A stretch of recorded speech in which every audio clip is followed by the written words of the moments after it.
আজকে আমরা বানিয়ে ফেললাম বাংলাদেশের একটা ঐতিহ্যপূর্ণ রেসিপি তেহারি চিকেন।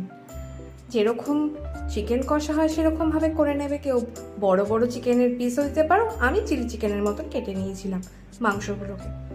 তারপরে গোবিন্দভোগ চাল দিয়ে ভালো করে চিকেনের মশলাটা মিশিয়ে নিলাম।